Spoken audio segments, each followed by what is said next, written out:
The moment Nora O'Sullivan learned of her fate, the floor seemed to vanish beneath her feet. Her father's body was barely cold in the ground, yet here stood the banker, Mr. Harrington, with his spectacles perched on his bulbous nose, explaining in cold terms how she would settle her father's gambling debts. "Your father owed my establishment $3,000, Miss O'Sullivan," Harrington said, his voice carrying no sympathy. "As his only living heir, the debt falls to you." Nora's hands trembled as she clutched the edge of the kitchen table in their small cabin outside Santa Fe, New Mexico territory. The year was 1879, and a woman alone had few options.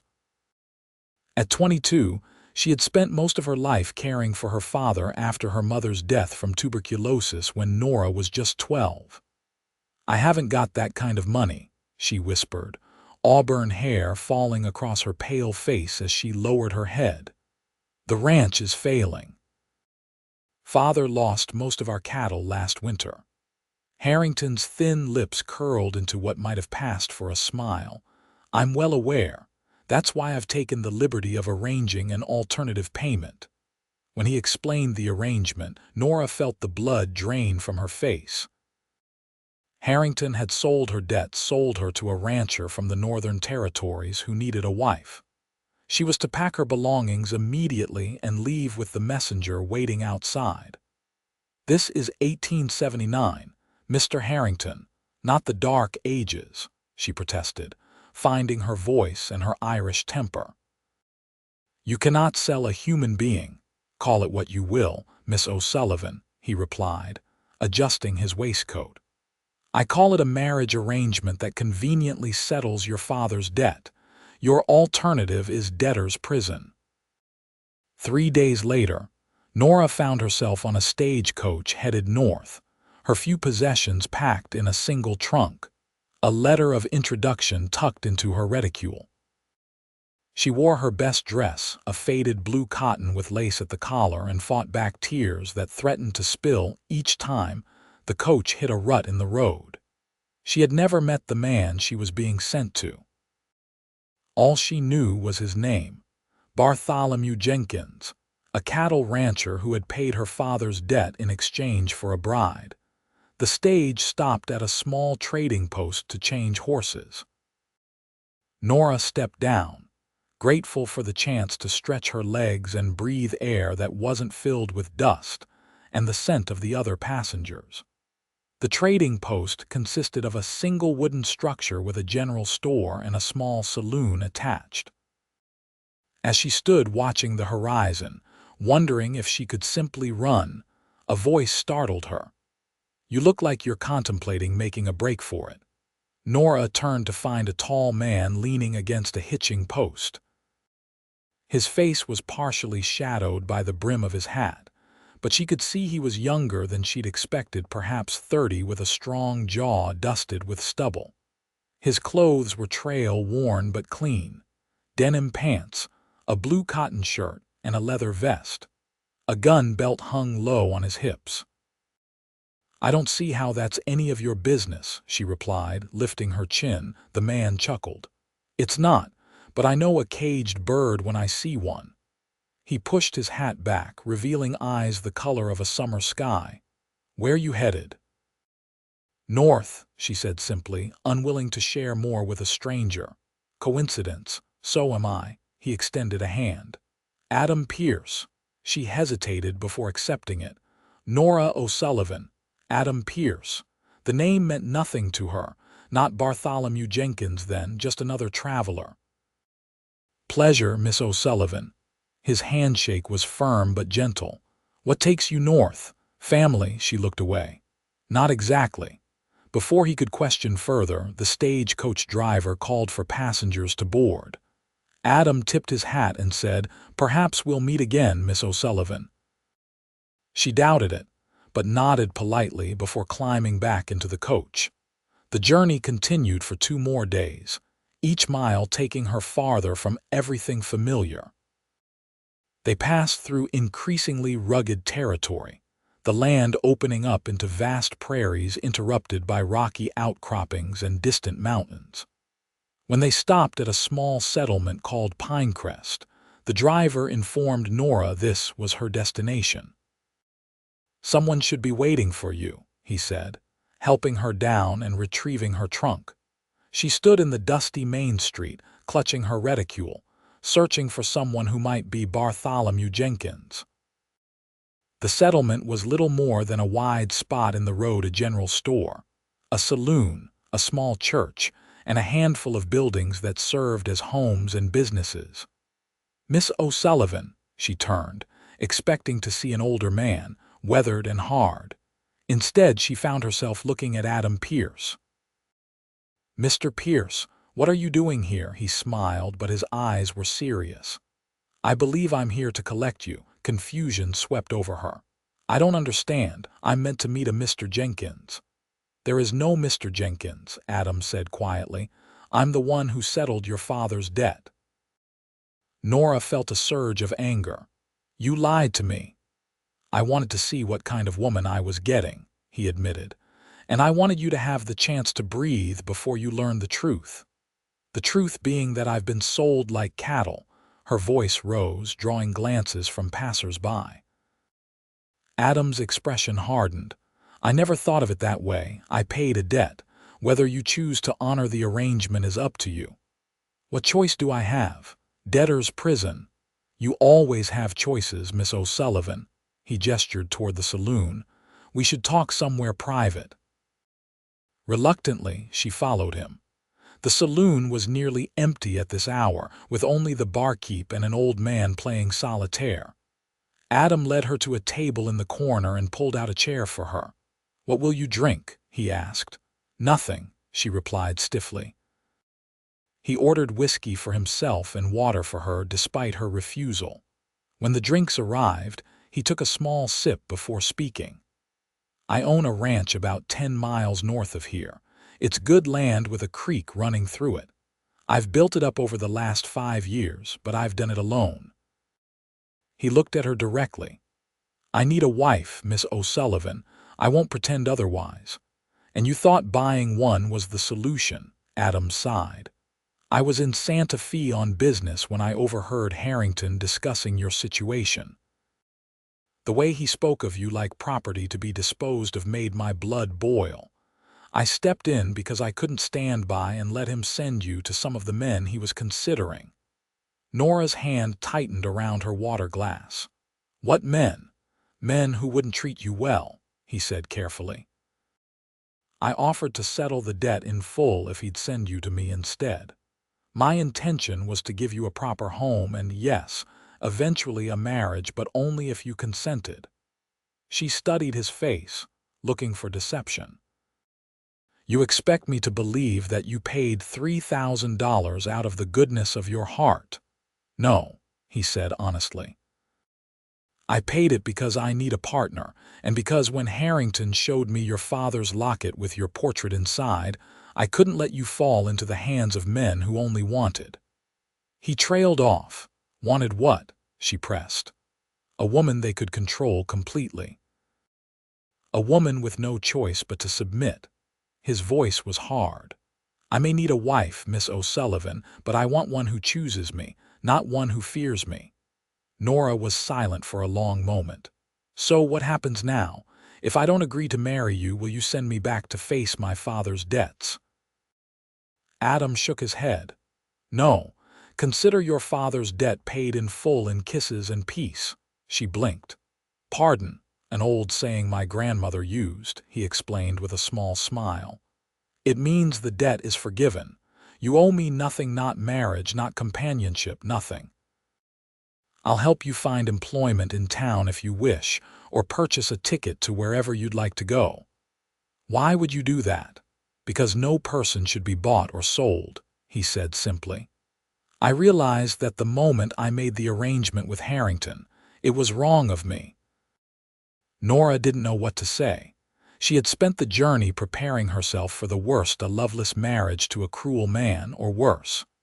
Adam Pierce seemed neither old nor cruel, but she had no way of knowing if his words were true.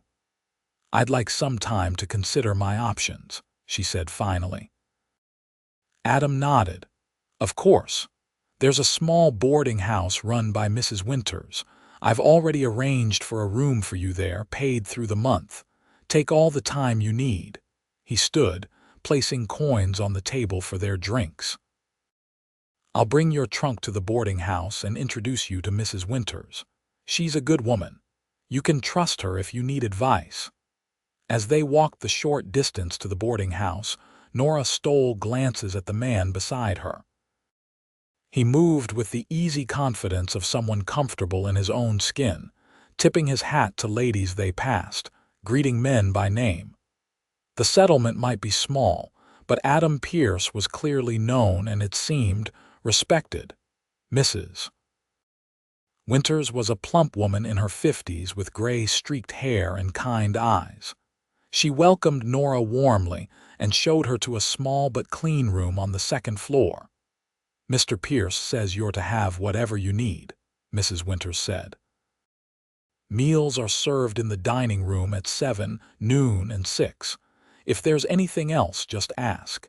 After Mrs. Winters left, Adam lingered in the doorway. "I'll be in town for 2 more days before returning to my ranch. If you'd like to talk again, you can find me at the saloon or leave word with Mrs. Winters." He turned to go, then paused. "Whatever you decide, Miss O'Sullivan, I want you to know that your father's debt truly is settled. You're free to choose your own path." With that, he was gone, leaving Nora alone with her thoughts. That evening, she sat in Mrs. Winters' small parlor, working on mending one of her dresses.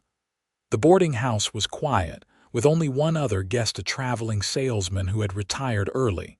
Mrs. Winters brought her a cup of tea and settled into a rocking chair with her knitting. After a few minutes of companionable silence, the older woman spoke. "Mr. Pierce is a good man," she said, needles clicking rhythmically. "My Samuel, God rest his soul, thought the world of him. When the influenza took my husband 3 winters ago, Adam made sure I had firewood cut and stacked, and he still brings me a quarter of beef every fall." Nora looked up from her mending. "How long have you known him?" "Going on 6 years now. He came here with nothing but his horse and the clothes on his back. Worked for the Patterson outfit until he'd saved enough to buy his own place. Started with 100 acres that nobody wanted because the previous owner had let it go to ruin. Now he's got one of the finest small spreads in the territory. And he's never married." Mrs. Winters smiled knowingly. "There aren't many unmarried women in these parts, and Adam's particular said he was waiting for the right woman." She gave Nora a significant look. "Though I never expected him to find one quite the way he found you." Nora felt her cheeks warm. "He told you only that he helped you out of a difficult situation and that you're considering your options. Adam's not one to gossip." Mrs. Winters set her knitting aside. "Whatever brought you here, child, you're safe now. That's something not every woman in these territories can say." Over the next 2 days, Nora explored the small settlement. She visited the general store, walked by the schoolhouse, and attended Sunday service at the little church. Everywhere she went, people greeted her warmly when Mrs. Winters introduced her. It was a far cry from the anonymity of Santa Fe. She saw Adam occasionally, tipping his hat to her when they passed on the street, but he made no attempt to approach her. Instead, she observed him from a distance, the way he laughed with the blacksmith, helped an elderly woman carry her purchases, listened intently to a young boy's excited story about catching a fish. On the afternoon of the second day, Nora found herself walking toward the edge of town. A small creek ran nearby, and she followed it until she found a quiet spot beneath a cottonwood tree. She sat on a large rock, watching the water flow over smooth stones, thinking about her limited options.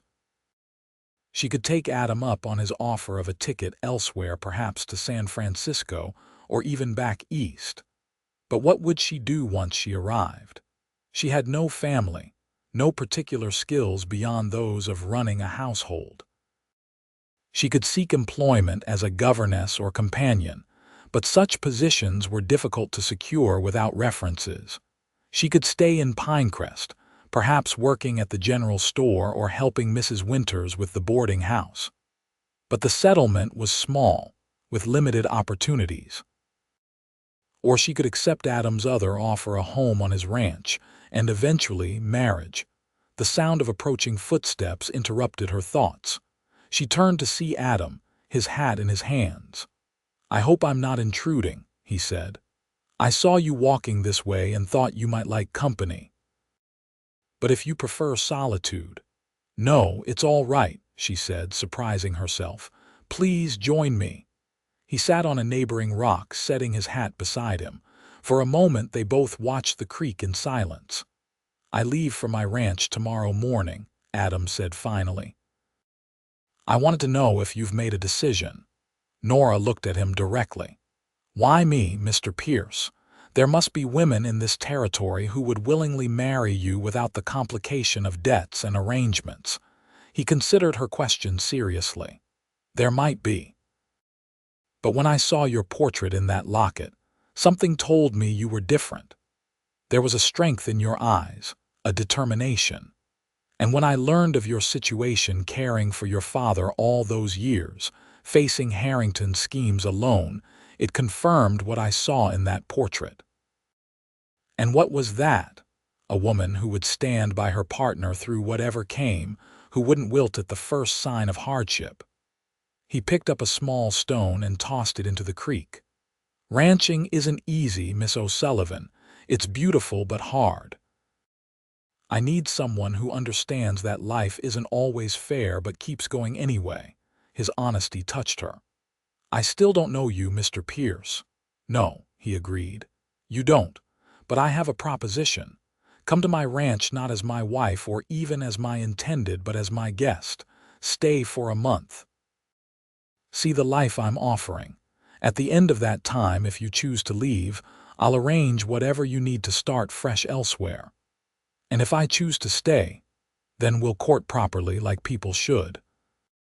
And if, in time, you decide you could be happy as my wife, I'll be the most fortunate man in the territory." Nora considered his offer. A month would give her time to know him better, to see if his actions matched his words. And having a definite in-point date by which she could leave if she wished made the proposal feel less like a trap. "You'll arrange for me to leave if that's what I want." "No matter what, you have my word," Adam said solemnly. "I'll have Mrs. Winters accompany us as chaperone if that would make you more comfortable." His consideration for her reputation surprised her. "That won't be necessary. I trust that you'll behave honorably." "Then you'll come." Nora took a deep breath. "Yes, Mr. Pierce. I'll come to your ranch for 1 month." The relief and happiness that crossed his face was unmistakable. "Thank you for giving this a chance. We'll leave tomorrow at first light if that suits you." "It does." They walked back to town together, discussing practical matters, what she should pack, how long the journey would take. As they neared the boarding house, Adam paused. "There's one more thing you should know, Miss O'Sullivan. My ranch isn't grand. It's comfortable but simple. I want you to be prepared." "Mr. Pierce, I grew up on a failing ranch outside Santa Fe," she reminded him with a small smile. "I'm no stranger to simple living." He laughed, a warm, genuine sound. "Of course. Forgive me. Until tomorrow, then." The next morning, Nora was ready when Adam arrived with his wagon. Her trunk was packed, and she had said her goodbyes to Mrs. Winters, promising to write. The older woman had hugged her tightly and whispered, "Follow your heart, child. It knows the way." Adam helped her onto the wagon seat and secured her trunk in the back. As they pulled away from Pinecrest, Nora felt a curious mixture of anxiety and anticipation. The unknown lay ahead, but for the first time since her father's death, she had a choice in her fate. The journey to Adam's ranch took most of the morning. As they traveled, The landscape changed from the sparse vegetation near town to lusher grasslands. Adam pointed out landmarks and shared stories of the area's history, including conflicts with indigenous tribes that had mostly settled into an uneasy peace in recent years. The Arapaho and Cheyenne used to hunt these lands, he explained. There are still some who remember, who resent our presence. I try to maintain respectful relations with them. Have you had trouble? Nora asked. Not personally. I make sure to honor their burial grounds on my property, and I've traded fairly with them when our paths cross. But there's always tension. The government keeps pushing them onto smaller reservations, breaking promises. His understanding of the complex situation impressed her. Many settlers she'd known viewed indigenous people only as threats to be eliminated. They crested a hill, and Adam reined in the horses. There it is, Pierce Ranch. Below them stretched a valley with a creek running through its center. Near the creek stood a cabin larger than Nora had expected, built of solid logs with a stone chimney. A barn and corral stood nearby, along with what appeared to be a smokehouse and root cellar. Fields of hay stretched to the east, while cattle grazed on the western slopes. It wasn't grand, as Adam had warned, but it was far more substantial than she had imagined. You built all this in 5 years? She asked, impressed. The previous owner had started the cabin and barn, though both needed significant repair. I've added to it each year. There was pride in his voice. The herd is small but growing about 100 head now. The hay fields produce enough to see them through winter with some left to sell. As they approached, Nora noticed a smaller cabin set a short distance from the main house. That's where my ranch hand lives, Adam explained, following her gaze. Charlie Blackwood. He's been with me for 3 years, good man, works hard. He stays in the line shack when we're moving cattle, but that's his place when we're at the home ranch. They pulled up before the main cabin. Before Adam could help her down, the door opened and a man emerged, tall and lanky with graying hair beneath a weathered hat. Charlie, this is Miss Nora O'Sullivan, Adam said as he helped Nora from the wagon. She'll be staying with us for a while. Charlie removed his hat. Madam. Welcome to Pierce Ranch. His manner was respectful but reserved. Thank you, Mr. Blackwood, Nora replied. Just Charlie, madam.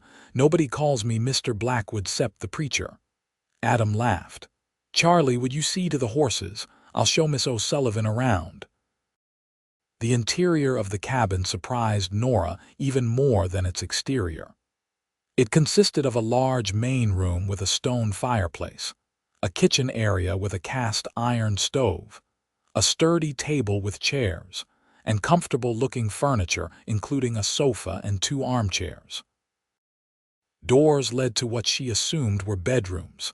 It's larger than it looks from outside, she commented. I've added to it over time, Adam explained. The main room and 1 bedroom were original.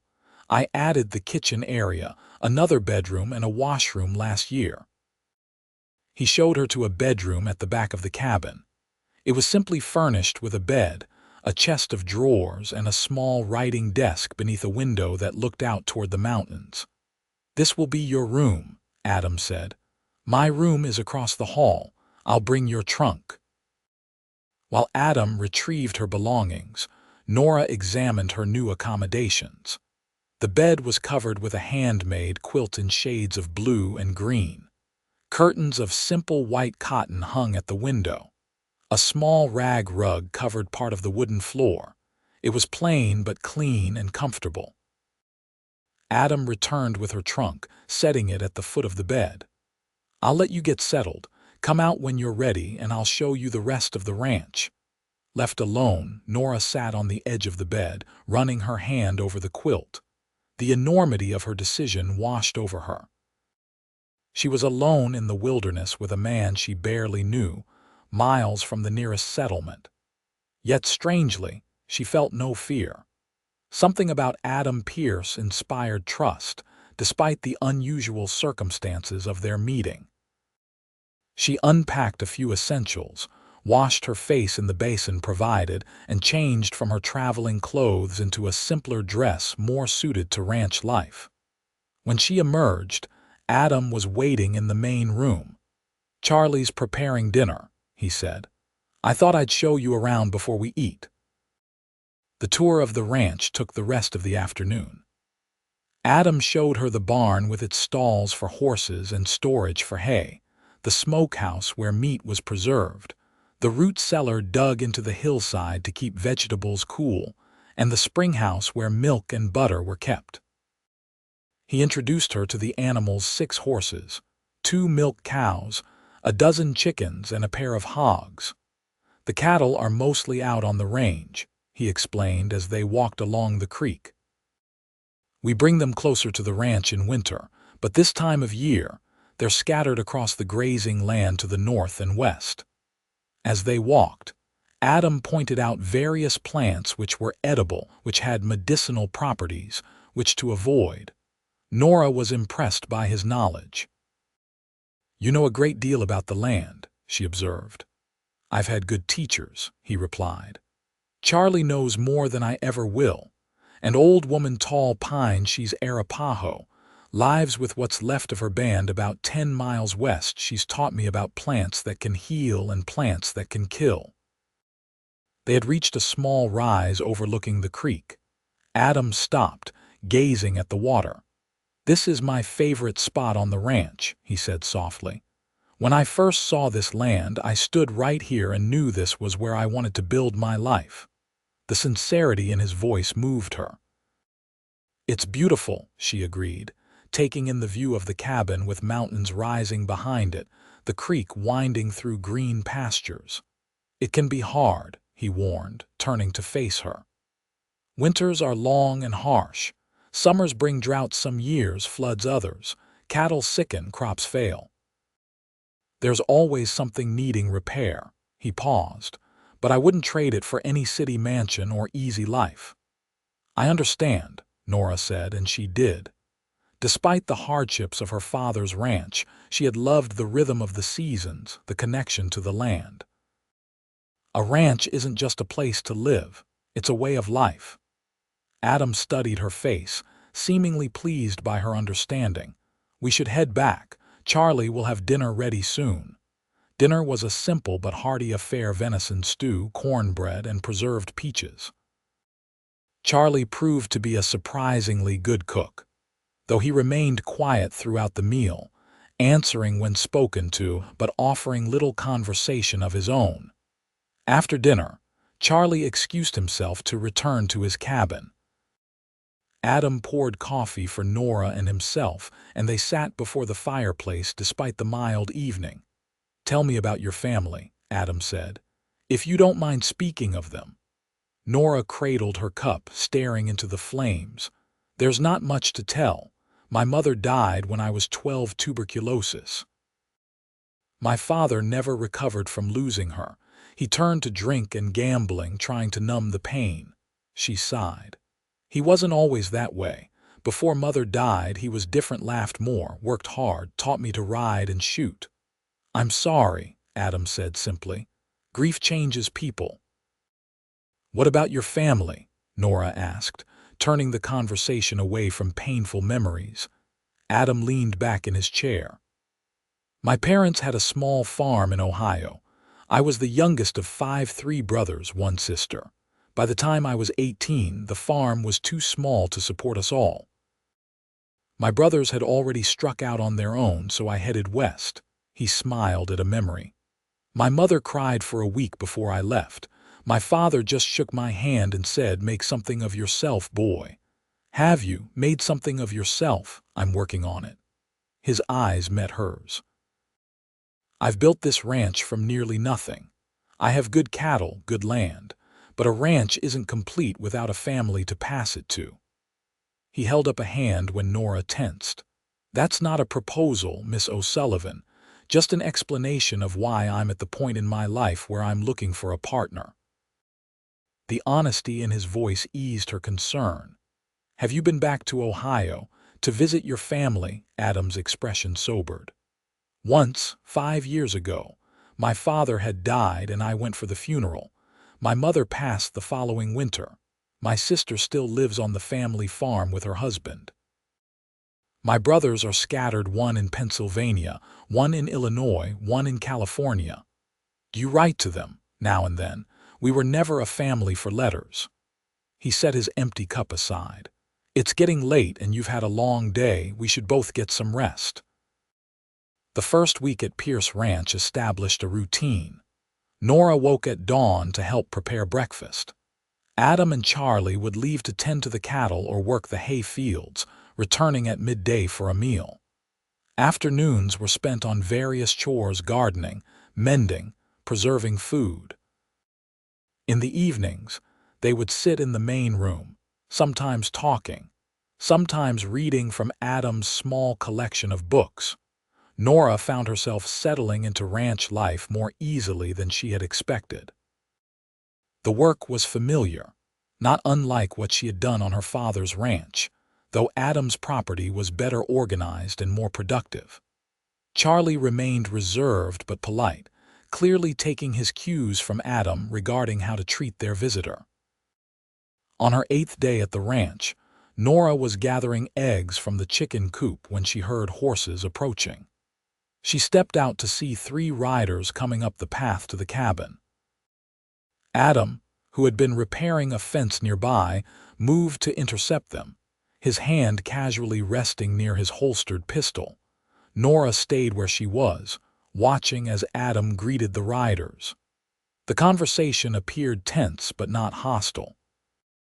After several minutes, the riders turned their horses and departed. Adam walked over to where Nora stood. "Trouble?" she asked, nodding toward the retreating figures. "Not exactly," he replied. "That was Ed Tanner and his sons. They own the ranch that borders mine to the east. They've been trying to buy my water rights for the past 2 years. And you won't sell. The creek is what makes this ranch viable," Adam explained. "Without it, the land is worth half as much. Tanner knows that.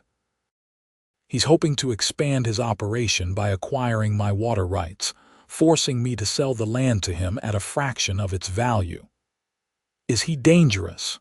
Nora asked, concerned by the way Adam had approached the visitors. "Not outright, but he's not above using pressure tactics. Last spring, some of my cattle were found shot. No proof it was Tanner or his boys, but the timing was suspicious right after I refused his offer to buy the ranch." Adam's jaw tightened. "He mentioned seeing you in town, wanted to know if I'd taken a wife. What did you tell him?"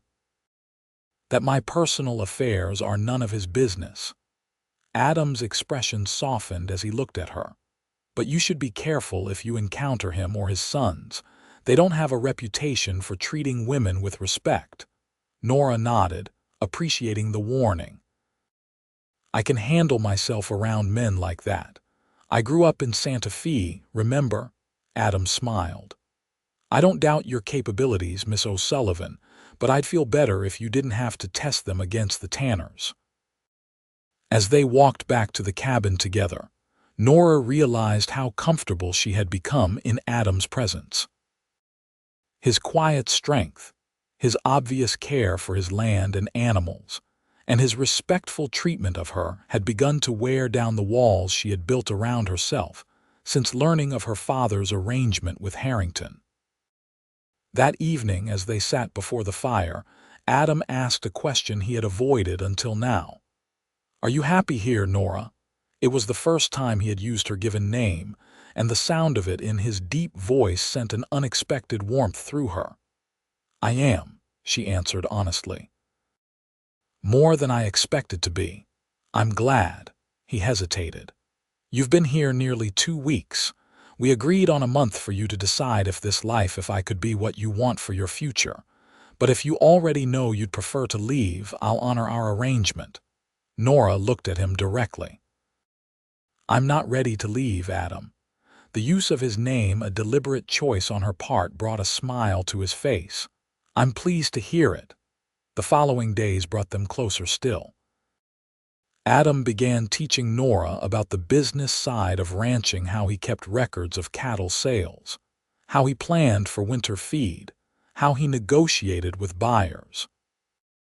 She, in turn, introduced improvements to the household, reorganizing the kitchen storage, planting herbs near the cabin door, mending linens that had been haphazardly repaired by bachelor hands. One afternoon, they rode together to check on cattle grazing in a distant pasture. The day was warm, the sky a brilliant blue dotted with white clouds. As they rode side by side, Adam pointed out landmarks and shared stories of his early days on the ranch. "That ridge there, I spent my first night on this land camping on top of it," he said, gesturing to a rocky outcropping. "Slept under the stars and woke to find a mountain lion watching me from about 30 feet away." "What did you do?" Nora asked, wide-eyed. "Stayed very still until it lost interest and wandered off. Then I decided maybe sleeping in the open wasn't the wisest choice in this territory." He laughed at the memory. "I spent the next night in what remained of the old cabin, even though half the roof was gone." They reached a small stream where several cattle were drinking. Adam dismounted and helped Nora down from her horse. They let the animals graze while they sat on a fallen log, sharing the lunch Nora had packed: bread, cheese, and dried apple slices. "You never asked how I came to have your father's debt," Adam said suddenly. Nora stiffened. "I assumed Harrington told you." "He did, but not the whole story, I suspect." Adam broke a piece of bread, offering half to her. "I'd like to hear your version if you're willing to share it." Nora was quiet for a moment, gathering her thoughts. "After my mother died, my father changed. The ranch started failing because he couldn't or wouldn't put in the work to keep it going. He turned to gambling, thinking he could win enough to hire help." She shook her head. "Instead, he lost what little we had. I didn't know how bad it was until after he died and Harrington came calling with the ledger. And there was no one to help you, no family friend or relative. My mother's family disowned her when she married my father. They were well-to-do merchants in St. Louis who didn't approve of her marrying an Irish immigrant with nothing but dreams." Her voice hardened. "And my father's friends disappeared when his luck turned." "So Harrington offered his solution," Adam said quietly. "Yes. He said he had arranged for me to become the wife of a northern rancher who would settle the debt. When I objected, he made it clear that my alternatives were debtor's prison or," she faltered, or working in one of the establishments in Santa Fe to pay off the debt." Nora couldn't meet his eyes. "He gave me 1 day to pack my belongings." Adam's hand closed over hers, warm and strong. "I'm sorry, Nora. No one should face such choices." "You saved me from worse fates," she acknowledged, "even if your methods were unconventional." "I regretted it the moment the arrangement was made," Adam admitted. "It felt wrong, despite my intentions. That's why I wanted you to know you were free to leave, that the debt was truly settled regardless of what you decided." "Consider it paid in kisses and peace," Nora quoted his words from their first real conversation. "Yes." His thumb traced small circles on the back of her hand. "Though I must confess, the kisses part of that saying remains unfulfilled." Nora felt her cheeks warm. "Perhaps that could change," she said softly, surprising herself with her boldness. Adam's eyes darkened. Slowly, giving her time to withdraw, he leaned forward. His lips met hers in a gentle, questioning kiss. Nora responded, her free hand coming up to rest against his chest, feeling his heartbeat quicken beneath her palm. When they parted, Adam's smile was tender. "We should head back," he said, though he made no move to release her hand. "Storm clouds are gathering to the west." The ride back to the ranch was filled with a new awareness between them. Something had shifted. A door opened that neither seemed inclined to close. That evening, after Charlie had retired to his cabin, Adam and Nora sat closer together than usual before the fire. Their conversation meandered through various topics, but beneath the words ran a current of growing affection. "You have 2 weeks left of your month," Adam said as the fire burned low. "Have you thought about what comes after?" Nora looked into his eyes, seeing hope there. "I have. I'm not ready to leave, Adam. This place you have become important to me." He took her hand. "Important enough to stay, not just for another month, but to build a life here." "I think so," she said honestly. "But I want to be sure, for both our sakes." Adam nodded. "I understand, we have time." The next morning brought news that would test their fledgling relationship. Charlie rode in from checking the western pastures with a grim expression. "Cattle are missing," he reported as they sat at breakfast. "At least 20 head from the look of the tracks, taken 2, maybe 3 days ago." Adam's face hardened. "Tanner can't say for certain, but the tracks head east toward his property." Charlie poured himself more coffee. "There were at least 4 riders. We need to get them back," Adam said, his voice tight. "Those cattle represent nearly 1/10 of our herd." Nora listened as the men made plans. They would ride out after breakfast, following the tracks. If the cattle were found on Tanner's land, they would demand their return. If Tanner refused, they would involve the territorial marshal, though the nearest office was in Pinecrest, a day's ride away. "What about me?" Nora asked as Adam checked his rifle. He hesitated. "I'd prefer you stay here where it's safe." "Alone?" she challenged. "If Tanner's men stole your cattle, what's to stop them from coming here while you're gone?" Adam and Charlie exchanged looks. "She's got a point," Charlie admitted. "I can shoot," Nora reminded them. "My father taught me. I'm not helpless." After a brief debate, it was decided that Nora would accompany them. They rode out within the hour, following the trail Charlie had discovered. The tracks led east, as expected, toward Tanner's property. They rode in silence, alert for any sign of danger. By mid-afternoon, they had reached the boundary of Tanner's ranch, a line marked by a crude fence of barbed wire strung between weathered posts. "Look there," Charlie said, pointing to fresh tracks in the soft earth. They crossed right into Tanner's land. Adam's expression was grim. "We follow them. Stay alert." They crossed onto Tanner's property, still following the tracks. After another hour's ride, they spotted a herd of cattle grazing in a valley below. Among them, Nora could see animals bearing Adam's brand. "There they are," Adam said quietly, "mixed in with Tanner's herd." "What now?" Nora asked. "We ride down and confront Tanner," Adam replied. "Charlie, you circle around to the north in case we need to cut our cattle out quickly. Nora, stay close to me." They descended into the valley, approaching the small cabin that served as a line shack for Tanner's outfit. As they drew near, 2 men emerged, one of them Ed Tanner himself, the other his eldest son, both armed. "You're trespassing, Pierce," Tanner called as they approached.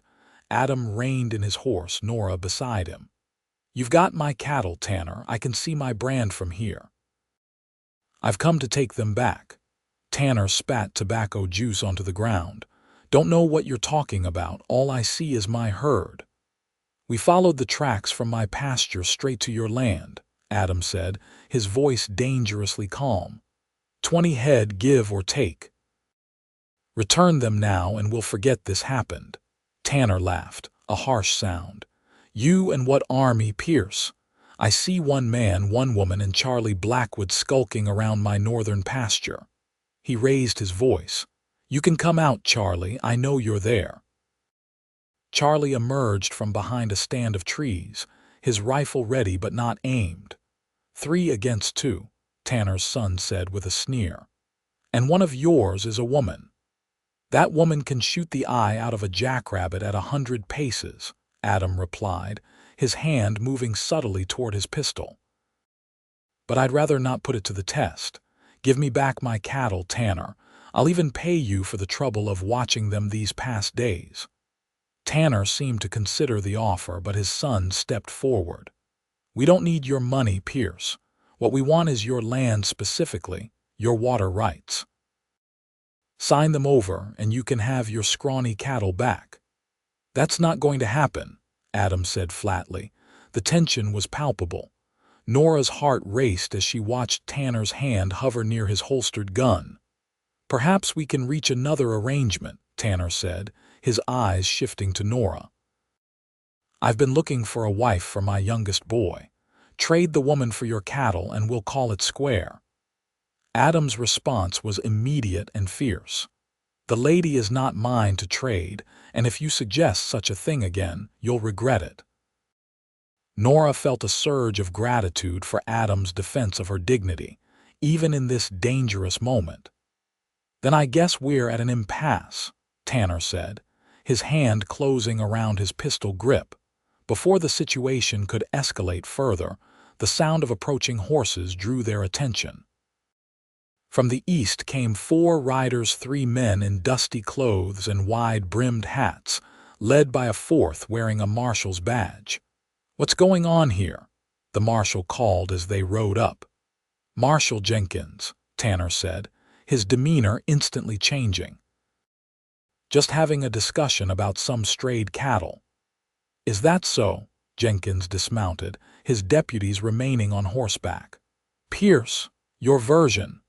Adam explained the situation: the missing cattle, the tracks leading to Tanner's land, the animals clearly visible with his brand.